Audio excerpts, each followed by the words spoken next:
Efendim selamlar. Düşmüşler salonuna hoş geldiniz. Umarım keyifleriniz yerindedir.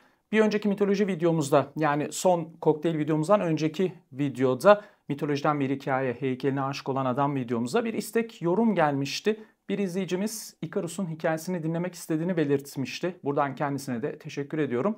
Ve o gündür de aslında programa almıştım fakat bir türlü fırsat bulup da masaya oturamadım. Bugün masadayız. Ikarus'un hikayesini dinleyeceğiz. Dilerseniz başlayalım. Tekrar hoş geldiniz. Buyurun birlikteyiz. Ikarus'un öyküsü çok katmanlı, birbiriyle ilişkili, bol karakterli bir hikaye ve hani öykü de aslında o genel hikayenin hemen hemen sonu diyebiliriz. Dilerseniz önce bir vizelerinizi aldıysanız şöyle bir Atina'ya gidelim. Efendim bir dönem Atina'da Daidalos isminde bir mucit yaşarmış. Hani farklı telaffuzları da vardır. Biz bugün Daidalos olarak devam edelim. Fakat öyle sıradan bir mucit değilmiş Daidalos. Döneminin dehalarından, yaptığı icatlarla medeniyet değiştiren dehalardan birisiymiş. Bir gün Daidalos'un kız kardeşi oğlunu dayısının yanında yetişsin, çalışsın diyerek çırak olarak vermiş ve dayı yeğen birlikte çalışmaya başlamışlar. Fakat bir zaman sonra boynuz kulağa geçmeye başlamış Talos ismindeki yeğenimiz icatlarıyla dayısının popülerliğini yıkmaya başlamış. Denir ki hani pergel, testere gibi oldukça kritik icatların mucidi aslında Talos'tur. İş böyle olunca da tabii Daidalos yeğenini kıskanmaya başlamış ve onu başından def etmeye karar vermiş. Bir gün Athena'ya dua etmek için Akropolis'in tepesine çıktıkları vakit Daidalos yeğeni Talos'u uçurumdan aşağı atıp öldürmüş. Fakat Athena bu işe çok üzülmüş ve Talos'u bir kekliğe dönüştürmüş. Tabii cinayet de ortaya çıkmış. Halk öğrenmiş neyin ne olduğunu ve Daidalos Atina'dan kaçmak zorunda kalmış. Efendim Atina'da bunlar yaşanırken gelin biz bir de o sıralarda Girit'te neler yaşanıyormuş biraz da ona bakalım. O devirlerde Girit'te Kral Minos hüküm sürermiş. Antik çağ giriş videolarımızın Yunan medeniyeti bölümünde konuşmuştuk. İşte modern çağlarda Girit'te bir hani antik kalıntılar, bir uygarlığın kalıntıları bulununca işte mitolojide de madem böyle bir Kral Minos var Girit'te yaşayan işte bu uygarlığın adı da Minos uygarlığı olsun demişler diye konuşmuştuk. İşte o Minos bu Minos efendim. Kral Minos döneminin en büyük krallarından biriymiş. Ege adalarında olsun, Yunan karasında olsun, bizim Batı Anadolu'da olsun efendim saygı duyulan, oldukça nam salmış bir kralmış. Ve bir gün Kral Minos Poseidon'a adak adama adına Tanrı'dan kendisine kurban etmek için bir boğa göndermesini dilemiş ve Poseidon da efendim bu dileği kabul etmiş. Ve denizden oldukça heybetli, bembeyaz bir boğa çıkıp Minos'un karşısına dikilmiş. Minos bu kadar güzel bir hayvanı kurban etmeye kıyamamış ve onun yerine başka bir boğayı kurban etmiş. Bu güzel hayvanı da kendi sürüsüne katmış. Fakat Poseidon bu duruma oldukça sinirlenmiş ve ceza olarak Kral Minos'un eşi Kraliçe Pasife'yi büyüleyerek onu boğaya aşık etmiş. Ve Daidalos da hikayeye buradan itibaren tekrar dahil olmuş. Atina'dan sürgün edilen mucit bir süredir Kral Minos'un himayesi altında yaşamaktaymış. Ve boğaya duyduğu aşkla yanıp tutuşan kraliçe de boğayla birlikte olabilmek için mucitten yardım istemiş. Daidalos kraliçe için tahtadan içi boş bir inek yapmış. Üstünü postla kaplamış, toynakların yerine tekerlekler koymuş ve kraliçeye içine girip nasıl pozisyon alması gerektiğini öğrettikten sonra tahta ineği alıp boğanın yanına götürmüş. İçinde kraliçe olan tahta ineği gören boğa onu gerçek bir inek sanmış, gelip üzerine çıkmış ve kraliçenin arzularını yerine getirmiş. Ve bu birliktelikten mitolojinin en nevi şahsına münhasır yaratıklarından diyelim, yarı insan, yarı boğa, Minotaur dünyaya gelmiş.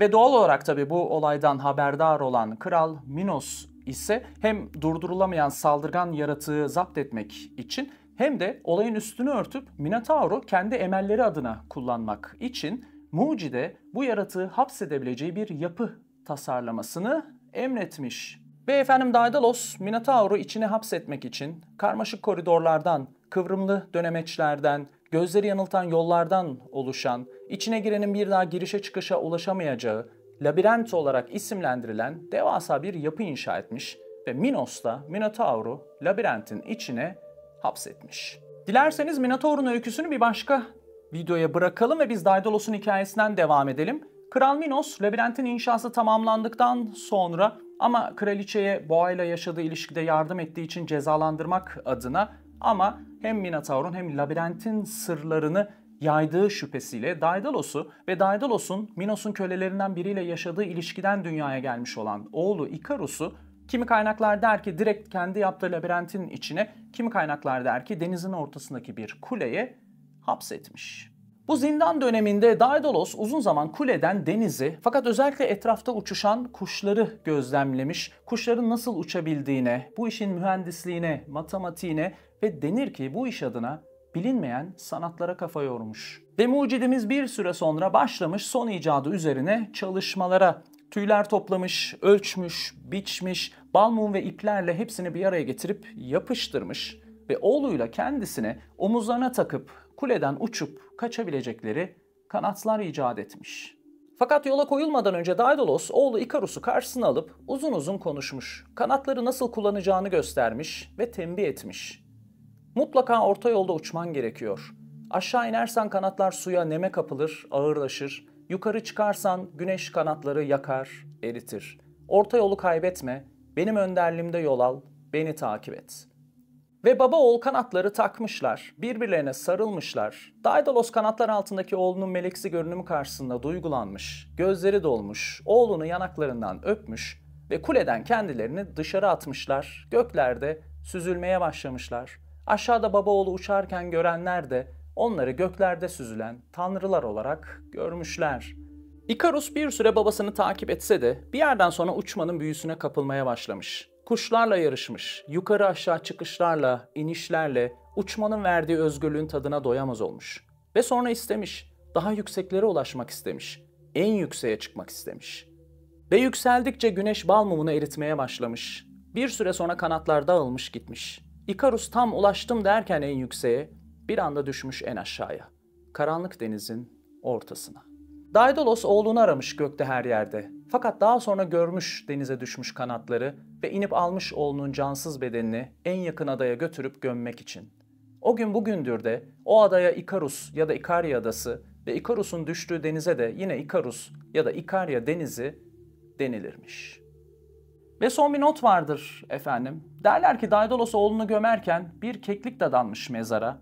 Bağırıp çağırıp adeta kahkaha atarmış, mucidin canı yanarken, uçurumdan aşağı attığı, Athena'nın kekliğe çevirdiği yeğeni Talos'muş o kahkaha atan keklik.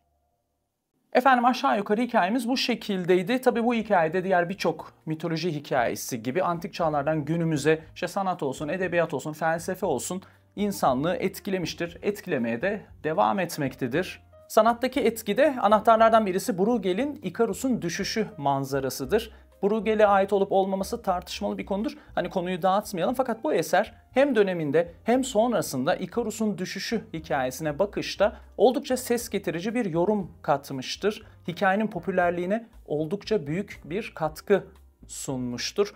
Trajedi karşısında insanın kayıtsızlığına bir gönderme olarak yorumlanmıştır.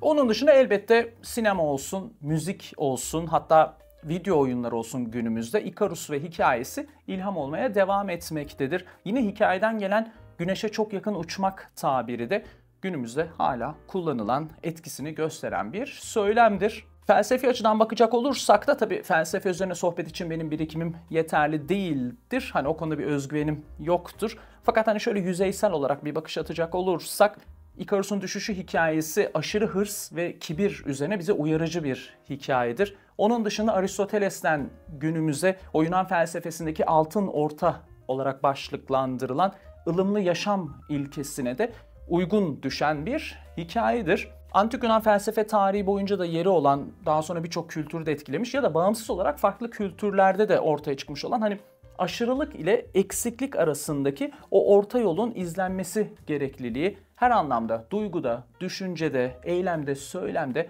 hayatı dengeli bir bakışla, orta karar bir pozisyonda yaşamak. Bununla ilgili tabii meşhur Delphi Tapınağı'nın giriş yazılarından aşırılık yok tabirinde örnek gösterebiliriz ve yine Yunan filozoflarının da bu orta yol ilkesine dair düşüncelerine de yapacağınız araştırmalarla, okumalarla sizler de ulaşabilirsiniz. Golden Mean olarak geçiyor, bu şekilde başlıklandırılıyor diye biliyorum. İşte Ikarus'un düşüşü de bu Golden Mean ilkesi üzerine bizim karşımıza uyarıcı bir hikaye olarak çıkıyor. Tabi burada yine hikayenin ebeveynler ve çocuklar arasındaki ilişki üzerine de bir okuması vardır. Çocukların itaatsizliği ya da kuşak farkı, kabına sığamamazlık karşısında ebeveynlerin sorumlulukları, otoritesi, ki o kabına sığamazlık üzerine de aslında yeni modern okumalar da vardır. Az önceki o ılımlı yaşam ilkesine zıt olacak şekilde sınırları aşmak, sonuna kadar zorlayıp mücadele etmek, barikatları yıkıp özgürlüğü arzulamak, gençleri serbest bırakmak.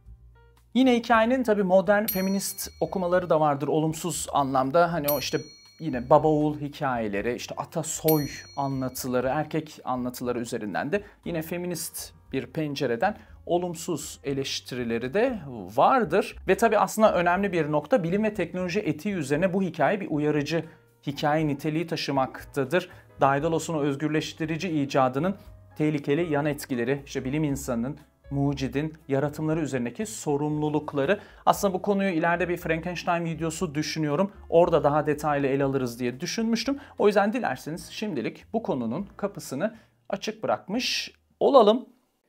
Ikaros'un düşüşü çok yönlü bir alegori. Hırs, kibire karşı bir uyarı. Yaratıcılığa bir övgü, fakat etik ve ahlaki sınırların duvarına da bir hatırlatma. Ne çoka doyumsuzluk ne de salt ağızla yetinmek. Hırs ile kısıtlamanın ortasındaki ipte yürümenin cambazlığı. Ya da hepsi bir kenara, cesaretin, meydan okumanın, özgürlüğe arzunun ve bu arzu uğruna feda edilebileceklerin sınırsızlığı. Efendim işte böyle bir istek videosuydu. Umarım tatmin edebilmişimdir. Bunun dışında da eğer istekleriniz olursa her zaman yorumlara yazabilirsiniz. Ve her zaman söylüyorum, birikimim yettiğince, kendime hakim hissediyorsam sizlere yardımcı olmaya çalışırım. Sürçülisan ettiysek affola. Efendim beğendiyseniz ne mutlu bana. Çok teşekkür ediyorum. Beğenmediyseniz de sabredip izlediğiniz için çok teşekkür ediyorum. Ve hepinize mutlu günler diliyorum. Görüşeceğiz. Bay bay.